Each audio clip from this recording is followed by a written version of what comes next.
अस्सलामुअलैकुम, मैं हूं मियां मुदस्सिर और मेरे चैनल एक्सपर्ट वैगाबाउंड में आप सबको खुशामदीद। आज मैं मौजूद हूं मंडी बहाउद्दीन के एक गांव चेलियांवाला में, जिसकी सरजमीन ने अपने वक्त की एक बड़ी खूनख्वार जंग देखी है। जी, आज हम बात करने वाले हैं उसी जंग के हवाला से।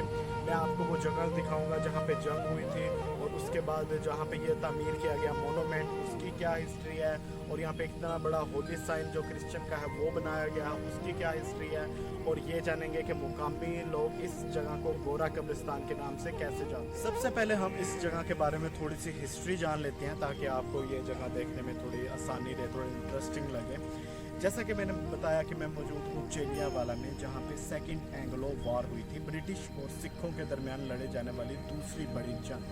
पहली जंग 1845 में फिरोजपुरा में हुई थी। हम उस पर भी वीडियो बनाएंगे एक, और जिसमें हम जाके वो जगह भी देखेंगे जहाँ पे वो जंग हुई थी। उस जगह पे अब क्या है, लेकिन अब आते हैं अपने पॉइंट की तरफ। पहली जंग में सिखों को एक बड़ी शिकस्त का सामना करना पड़ा था। उनके बहुत से फौजी मारे गए थे, उन्हें जानी बहुत ज़्यादा नुकसान हुआ था। इस जंग के बाद एक मुआहदा हुआ। उस मुआहदे के मुताबिक सिख जो हैं वो अंग्रेज़ों के मातहत काम करेंगे। इस मकसद के लिए महाराजा दिलीप कुमार ने एक कौंसिल बनाई, जिसका चेयरमैन सर हेनरी लॉरेंस को रखा। बाकी मेंबर की तरह रानी जिंदा कौर भी इस कौंसिल का एक हिस्सा थी, लेकिन रानी जिंदा कौर को इस मुआहदे से सख्त नफरत थी। वो ये बिल्कुल नहीं चाहती थी जो सिख हैं वो अंग्रेज़ों के मातहत काम करें। लिहाजा रानी जिंदा कौर ने अंग्रेज़ों के खिलाफ बगावत शुरू कर दी। लेकिन जब ये बात अंग्रेज़ों को पता चली तो उन्होंने रानी जिंदा कौर को इस कौंसिल से निकाल दिया और शेखुपुरा भेज दिया। ये रीज़न बना था दूसरी एंग्लो वॉर। ये जंग हुई थी लॉर्ड को और शेर सिंह के दरमियान। लेकिन इस जंग के बाद एक बड़ी इंटरेस्टिंग बात ये हो गई थी, दोनों फौजों ने अपनी अपनी जीत का ऐलान कर दिया था। एक अंदाजे के मुताबिक इस जंग में 15,000 ब्रिटिश और 10,000 सिख सिपाहियों ने शिरकत की थी। उस वक्त के गवर्नर जनरल ऑफ इंडिया ने लॉर्ड गो की सरपरस्ती में एक दस्ता रवाना किया जो कि इस बगावत को ख़त्म करे। दोनों फौजों में इब्तदाई झड़प दरिया चिनाब के किनारे रामनगर में हुई थी, जहां सिखों ने इनका डटकर मुकाबला किया और अंग्रेज़ों को आगे बढ़ने से रोक। दोनों फौजें कई हफ्तों तक दरिया चिनाब के किनारे बैठी एक दूसरे के हट जाने का इंतज़ार करती रही, लेकिन दोनों में से कोई भी पीछे ना हटा। ये देखते हुए 3 जनवरी 1849 1849 दोपहर 3 बजे लॉर्ड गो ने अपनी फौज को आगे बढ़ने का हुक्म दिया, जिससे बाकायदा जंग का आगाज हो गया। अगरचे सिख तादाद में इनसे कम थे, लेकिन सिखों ने बड़ी दलेरी से मुकाबला किया। सिखों ने इब्तदा में लोहे के गोलों और खंजरों से इनका मुकाबला किया, और उन्हें बहुत से जंगी सामान का नुकसान किया, और उनके बहुत से सिपाही भी मार दिए, सिपाही मारे गए। अपनी हार को देखते हुए लॉर्ड गो ने अपनी फौज को पीछे हट जाने का हुक्म दिया, जिससे शेर सिंह ने अपनी जीत का ऐलान कर दिया और इस मैदान को खाली कर शुमाल की तरफ चले गए। इस जंग के बाद लॉर्ड गो ने अपने कमांडर को पैगाम पहुंचाया कि हम जीत चुके हैं। उस वक्त के कमांडर डल हुसैन ने कहा, अगरचे हम जीत चुके हैं, लेकिन एक और ऐसी जीत हमें मुकम्मल तौर पर बर्बाद कर देगी। ये थी इसकी शॉर्ट सी हिस्ट्री। आइए बाकी मैं आपको जगह दिखाता हूँ जहाँ पे वो जंग हुई थी, उसके बाद बाकी।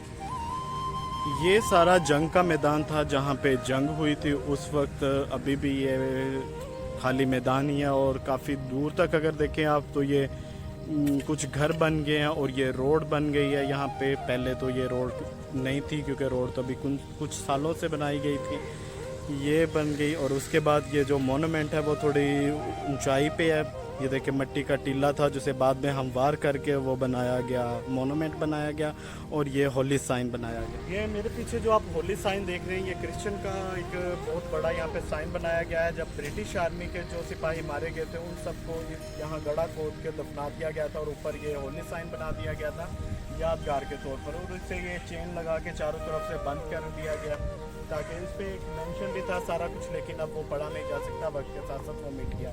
ऊपर दिखाओ साइन, ये सही है। उस साइन के अगर आप पीछे देखेंगे तो ये दरवाज़ा है, और यहाँ बाउंड्री वाल है, तो यहाँ पे मोनूमेंट बनाया गया। आइए दिखाता हूँ आपको। ये मोनूमेंट बनाया गया था, और यहाँ पे जो फ्रंट में बिल्कुल सामने ये लिखा गया है इंग्लिश में, ये वही सारा कुछ लिखा है जो मैंने आपको ऑलरेडी बताया कि जंग किसके दरमियान हुई थी और कब हुई थी। ये अगर आप इसके लेफ़्ट साइड पे देखें तो यहाँ पे हिंदी में मेंशन किया, और इसके बैक साइड और ये लैंग्वेज है, ये पता नहीं कौन सी लैंग्वेज,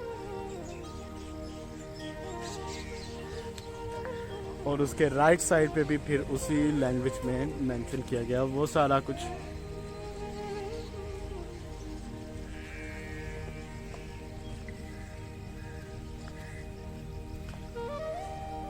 ये सिखों के यादगार के तौर पर बनाया गया था। उन्होंने जंग जीतने के बाद यहाँ पे ये मोनूमेंट तामीर कर दिया था जो उनकी याद के लिए यहाँ बनाया गया था।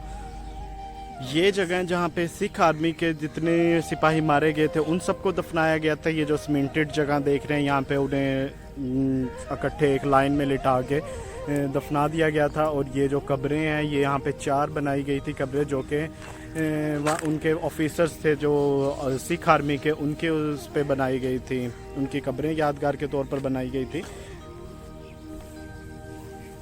यहाँ पे नेम प्लेट भी मेंशन थी जो अब उतर चुकी है, इसकी भी। और ये देखें यहाँ से ये वहाँ तक सीमेंटेड प्लेस है और फिर वहाँ पे एक कब्र है। और अगर इस तरफ देखें तो ये फिर सीमेंटेड जगह है सारी।